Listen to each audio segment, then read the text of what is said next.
Se puede medir la soledad en el silencio de un piso de Triana, entre el murmullo lejano del Guadalquivir y el aroma a jazmín que trepa por los balcones. Carmen, a sus 72 años, creía que sí. La sentía en el peso del aire quieto de la siesta, en el eco de sus propios pasos sobre las baldosas hidráulicas que un día pisó Ricardo con su risa franca, en el cuidado casi devocional que prodigaba a sus geranios y helechos, mudos confidentes de sus días vacíos. 5 años. 5 años desde que la enfermedad se llevó a Ricardo, dejándola viuda en un mundo que parecía haber acelerado el paso mientras ella se detenía. Su hija Sofía llamaba cada 2 días desde Madrid. Conversaciones llenas de cariño, sí, pero también de una distancia tejida con kilómetros y las urgencias de una vida ajena. El trabajo de Sofía, los exámenes de los nietos adolescentes que Carmen apenas veía crecer. ¿Estás bien, mamá? ¿Necesitas algo? Todo bien, hija. No te preocupes por mí, respondía siempre Carmen, con esa autosuficiencia que era a la vez orgullo y coraza. No quería ser una carga. La independencia era su último bastión contra la invisibilidad de la vejez. Fue su nieta mayor, Lucía, en una visita relámpago, quien le instaló Facebook en la tableta que le habían regalado por Reyes. Para que veas nuestras fotos, abuela, y no te aburras. Carmen la miró con una mezcla de agradecimiento y escepticismo. Ella, en esas redes donde la gente aireaba su vida, la usaba con torpeza, apenas para darle un me gusta tímido a las fotos de los niños o para mirar, con una punzada de nostalgia, las imágenes de antiguas compañeras de la biblioteca donde había trabajado toda su vida. El mundo digital le resultaba un laberinto ajeno, lleno de códigos que no comprendía del todo. Prefería el olor del papel viejo, la textura de las tapas de un libro gastado. Pero allí estaba, esa ventana luminosa en sus manos, prometiendo conexión. Y la soledad a veces pesaba más que el orgullo. Una tarde gris de noviembre, mientras el cielo sevillano lloraba una lluvia fina y persistente, una notificación iluminó la pantalla. Una solicitud de amistad. Arturo Fernández. La foto mostraba a un hombre de pelo plateado, sonrisa amable y una mirada que parecía contener historias. Carmen frunció el ceño. No lo conocía. Estuvo a punto de ignorarlo, pero la curiosidad de esa vieja amiga le picó. ¿Quién sería? Abrió su perfil. Pocas fotos, pero elegantes. Un paisaje costero que podría ser Santander, él con una copa de vino, vestido con una chaqueta impecable. En su información ponía viudo, ingeniero jubilado, y una lista de intereses que le erizó la piel. Música clásica, poesía, historia del arte, sus mismos gustos. Un mensaje acompañaba la solicitud. Estimada Carmen, disculpe mi atrevimiento. He visto su perfil por una amiga en común, aunque ahora no recuerdo cuál, qué cabeza la mía. Y me ha llamado la atención su gusto por la lectura. Soy un gran aficionado. Quizás podríamos compartir alguna recomendación.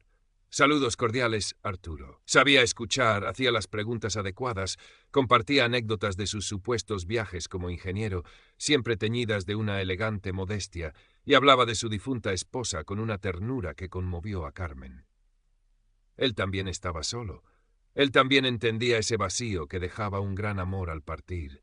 Hablaba de Santander, de sus paseos por la playa del Sardinero, pero decía estar temporalmente en un proyecto confidencial, en una plataforma petrolífera en el Mar del Norte.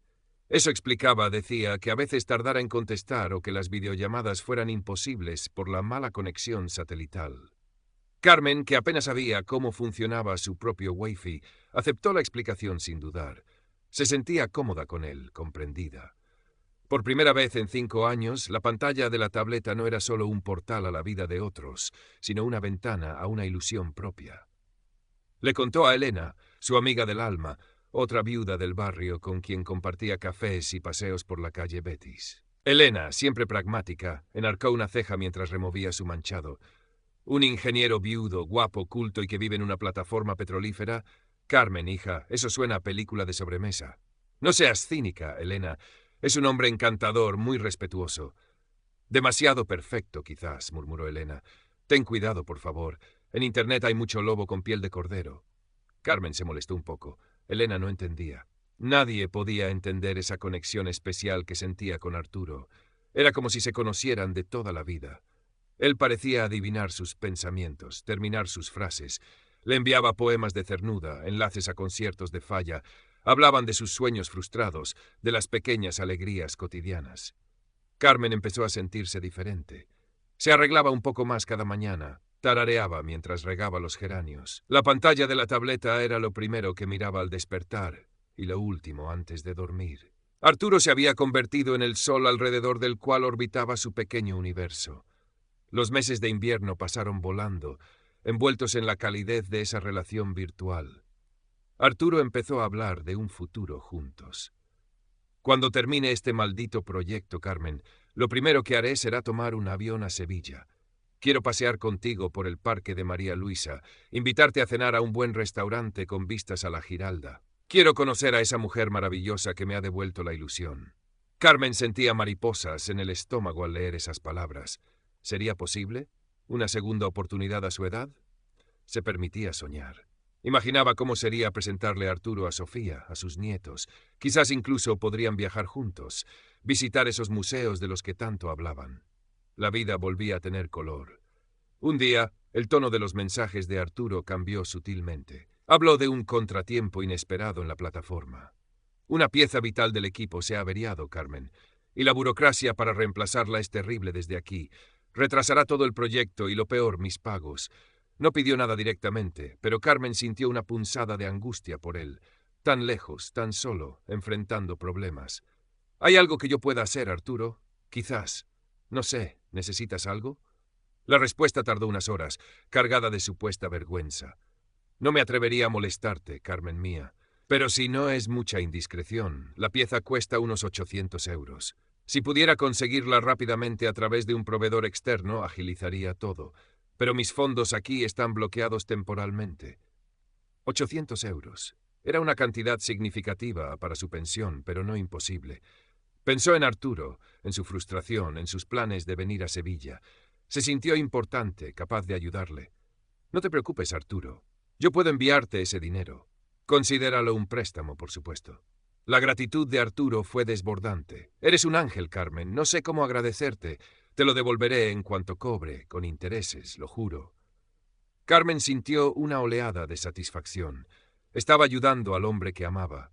Eran un equipo.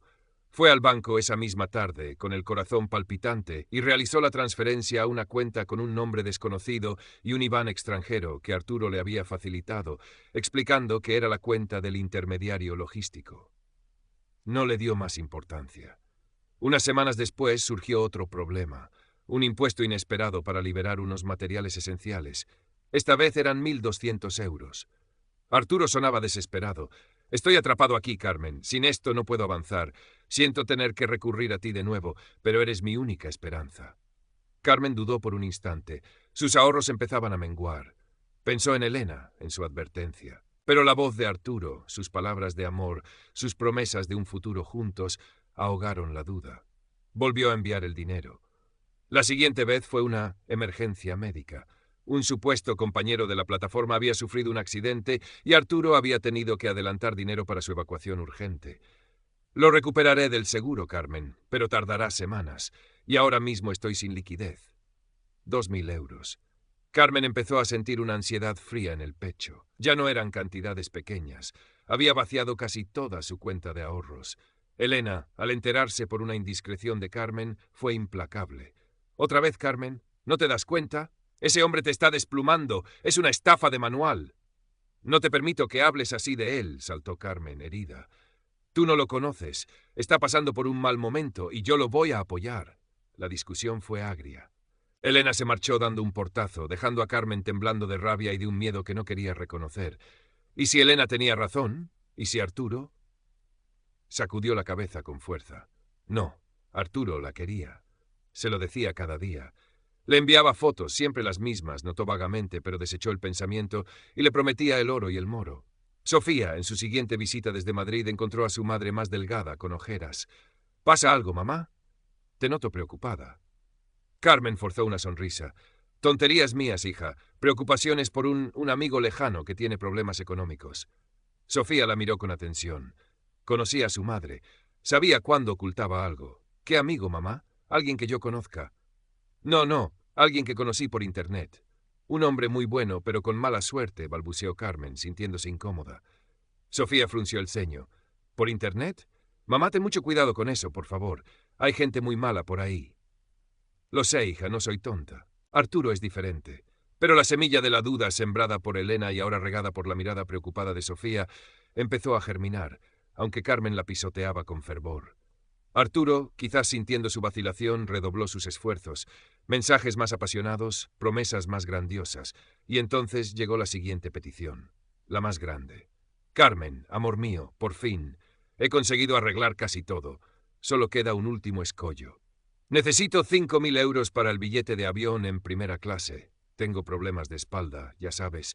Unos trámites de salida de la plataforma y liquidar una pequeña deuda aquí para poder volver a España limpio de polvo y paja. Es lo último, te lo prometo. En cuanto llegue a Sevilla, la semana que viene, te lo devolveré todo. Y empezaremos nuestra vida juntos. 5.000 euros. Carmen sintió que el suelo se abría bajo sus pies. No tenía ese dinero. Tendría que pedir un préstamo, o vender aquellas joyas de oro que Ricardo le regaló por su 20º aniversario, las que guardaba como un tesoro. Miró la foto de Ricardo sobre la cómoda. Sus ojos parecían mirarla con tristeza. ¿Qué estaba haciendo? La lucha interna de Carmen fue atroz. Por un lado, el amor por Arturo, la promesa de una vida sin soledad, la ilusión de sentirse amada de nuevo. Por otro, la voz de la razón, las advertencias de Elena, la mirada preocupada de Sofía, el recuerdo de Ricardo. Y el miedo. Un miedo cerval a haber sido engañada, a haber tirado por la borda sus ahorros y su dignidad por un fantasma digital. Arturo la presionaba suavemente. Confía en mí, Carmen. Falta tan poco para estar juntos. ¿No quieres que sea feliz a tu lado? Le envió una foto nueva, una que no había visto antes. Él sonreía, con el mar de fondo. Mira qué día más espléndido hace hoy aquí. Pronto lo disfrutaremos juntos en Sevilla. Carmen observó la foto con detenimiento. Algo no encajaba. El edificio que se veía al fondo, muy reconocible, no parecía del Mar del Norte. ¿Se parecía a un hotel de Lagos en Nigeria? Había visto un reportaje sobre esa ciudad hacía tiempo. Sacudió la cabeza. Debía ser su imaginación, sus nervios. Arturo le había dicho que a veces hacían escala en puertos africanos para repostar. Sí, debía ser eso. Descartó la duda una vez más. El deseo era más fuerte. Al día siguiente, con el corazón encogido pero una determinación febril, Carmen se dirigió a su banco en la calle San Jacinto. Había decidido pedir el préstamo personal. Rellenaba los papeles con manos temblorosas cuando su móvil sonó. Era Sofía. Su voz sonaba extraña, tensa. «Mamá, ¿dónde estás?» «En el banco, hija. Unos trámites». Hubo un silencio al otro lado. Luego, la voz de Sofía, cargada de urgencia y angustia. «Mamá, sal de ahí ahora mismo. No firmes nada. Tengo que hablar contigo. Es sobre Arturo». Carmen sintió un escalofrío recorrerle la espalda. «¿Qué pasa, Sofía? Me estás asustando». «Mamá, por favor, ven a casa, o voy yo a buscarte. Pero no hagas nada en el banco». La firmeza en la voz de su hija la paralizó.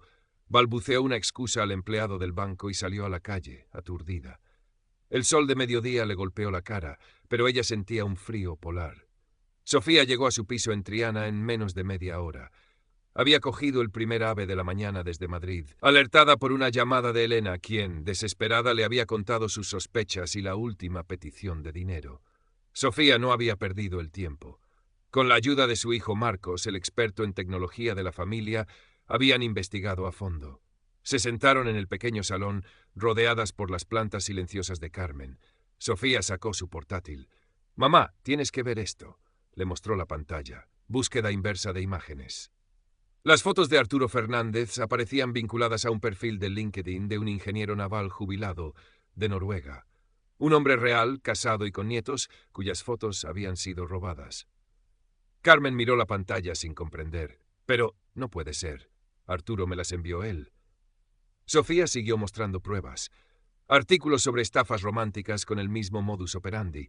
Hombres atractivos, viudos, trabajando en lugares remotos, plataformas petrolíferas, minas, misiones militares, siempre con problemas económicos repentinos.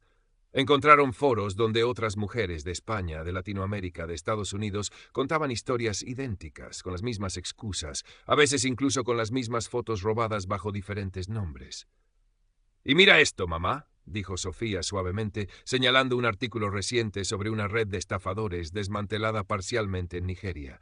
Mencionaban tácticas específicas.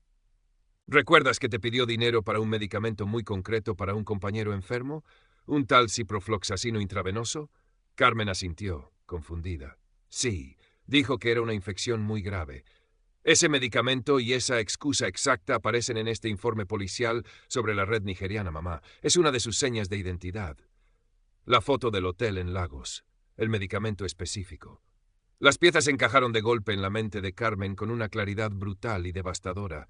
El aire se le escapó de los pulmones. No era Arturo. Nunca había existido Arturo. Era una mentira.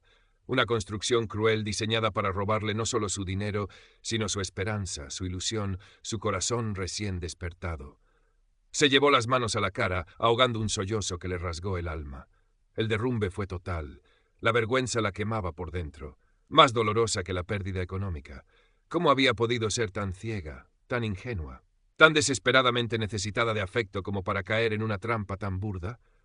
Sofía la abrazó con fuerza, dejando que llorara, que descargara toda la rabia, la humillación, el dolor. No hubo reproches, solo consuelo. Esa misma tarde el perfil de Arturo Fernández desapareció de Facebook, como si nunca hubiera existido. Dejó tras de sí un silencio espeso y amargo en el piso de Triana. Los días siguientes fueron una neblina de tristeza y apatía. Carmen apenas comía, no quería salir. Se sentía estúpida, expuesta. Elena vino a verla, arrepentida de su dureza anterior.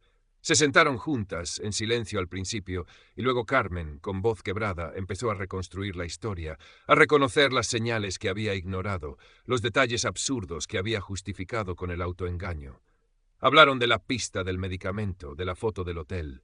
Saber que probablemente no había sido víctima de un solo hombre, sino de una red organizada, no alivió el dolor, pero sí cambió ligeramente el enfoque. No era solo ella la tonta. Era una víctima de un crimen organizado, sofisticado y cruel. La impotencia era inmensa. Sabían que recuperar el dinero o llevar a los culpables ante la justicia era casi imposible. Pero ese pequeño conocimiento le dio a Carmen una extraña y minúscula sensación de no estar completamente sola en su desgracia. Pasaron semanas, luego meses. La herida seguía abierta, pero la vida, con su terquedad cotidiana, seguía fluyendo como el Guadalquivir bajo el puente de Triana. Sofía la llamaba a diario, la visitaba más a menudo. Elena se convirtió en su sombra, arrastrándola a tomar café, a dar pequeños paseos por el barrio, recordándole que aún había belleza en el mundo, que aún había gente que la quería de verdad. Lentamente, muy lentamente, Carmen empezó a emerger de la oscuridad. Volvió a cuidar sus plantas con esmero, a leer sus libros. La tableta seguía allí, pero ahora la miraba con recelo, como un animal peligroso. Un día, mientras leía el periódico local, vio una pequeña noticia sobre un taller de prevención de estafas en línea en el centro cívico del barrio, dirigido especialmente a personas mayores. Sintió un impulso. Quizás su dolorosa experiencia podría servir para algo. Se lo comentó a Sofía y a Elena. Al principio dudó, la vergüenza aún le pesaba, pero luego pensó en otras mujeres como ella, solas, anhelando compañía, vulnerables. Si su historia podía evitar que una sola persona más cayera en la misma trampa, ¿no valdría la pena? Con la ayuda de Sofía para organizar sus ideas y el apoyo incondicional de Elena, Carmen preparó una pequeña charla. No daría su nombre real. Usaría un seudónimo, pero contaría su historia. Los mecanismos del engaño, las señales de alerta, el impacto emocional y económico, y esa pequeña pista, ese detalle del medicamento como ejemplo de cómo operaban esas redes.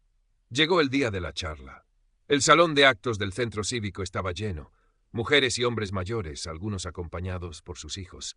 Carmen subió al estrado con piernas temblorosas, pero al mirar las caras atentas del público sintió una nueva determinación.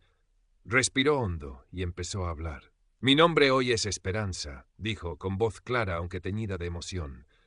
«Y quiero contarles una historia. Mi historia. Una historia de amor y engaño en la era digital». Mientras hablaba, sentía como una parte del peso que cargaba se iba disipando. No era una víctima pasiva, era una superviviente. Y su voz ahora era un faro de advertencia en la oscuridad. Contó cómo la soledad la hizo vulnerable, cómo el estafador construyó un mundo de fantasía a medida de sus anhelos. Describió las tácticas de manipulación emocional, la escalada de peticiones de dinero, las excusas inverosímiles que ella había aceptado. Habló de la vergüenza, del aislamiento que sintió después, del miedo a ser juzgada.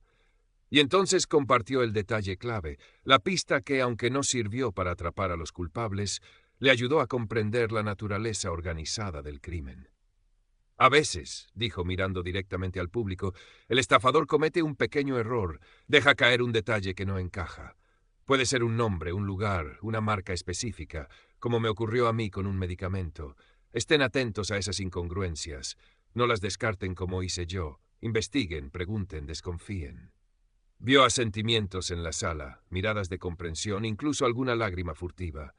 Se dio cuenta de que no estaba sola. Su historia resonaba en otros, quizás en experiencias similares vividas o temidas. Al terminar, hubo un silencio cargado y luego un aplauso cálido y sostenido. Varias personas se acercaron después a agradecerle su valentía, a compartir sus propias inquietudes. Una mujer le confesó que había estado a punto de enviar dinero a un militar americano en Afganistán. Otra le habló de su padre, víctima de una estafa similar. Carmen escuchó a cada uno, ofreciendo no solo su advertencia, sino también su empatía. Se sintió útil, conectada de una manera nueva y real. Al salir del centro cívico, del brazo de Sofía y Elena, el sol del atardecer teñía de naranja los edificios de Triana. Carmen respiró hondo el aire fresco, perfumado por el río cercano. La cicatriz seguía allí, en su corazón y en su cuenta bancaria mermada, pero ya no dolía con la misma intensidad. Había encontrado una forma de transformar el veneno en antídoto. No había recuperado el dinero perdido, ni borrado el recuerdo amargo del engaño, pero había recuperado algo más valioso, su voz, su dignidad y un propósito renovado. Sabía que el camino por delante no sería fácil. La confianza en los demás y en sí misma tardaría en reconstruirse por completo, pero ya no se sentía invisible. Había tejido nuevos lazos de solidaridad, fortalecido los antiguos con su hija y su amiga. La soledad seguía siendo una sombra, pero ahora sabía que podía combatirla con la luz de la conexión real de la comunidad de la palabra compartida.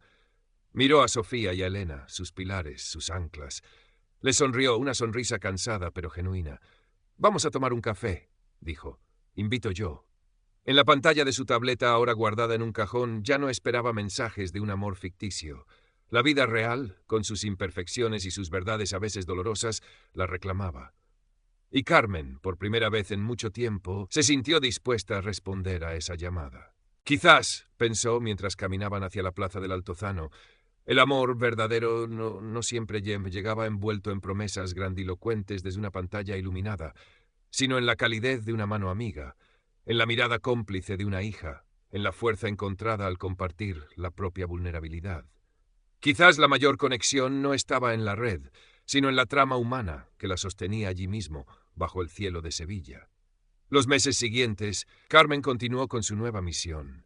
Colaboró con asociaciones de vecinos, dio más charlas, incluso escribió un artículo bajo pseudónimo para una revista local sobre los peligros de las estafas románticas en línea dirigidas a la tercera edad. Cada vez que compartía su historia, sentía que una pequeña parte de su propia herida sanaba. Descubrió que ayudar a otros era también una forma de ayudarse a sí misma.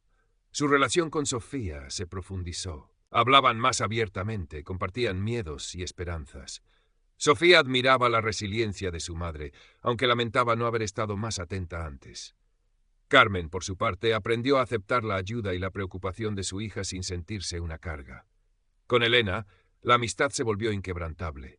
Juntas exploraban Sevilla, iban al teatro, se apuntaban a talleres de cerámica, reían más a menudo. La sombra de Arturo se iba difuminando, convirtiéndose en una lección aprendida, no en un fantasma paralizante.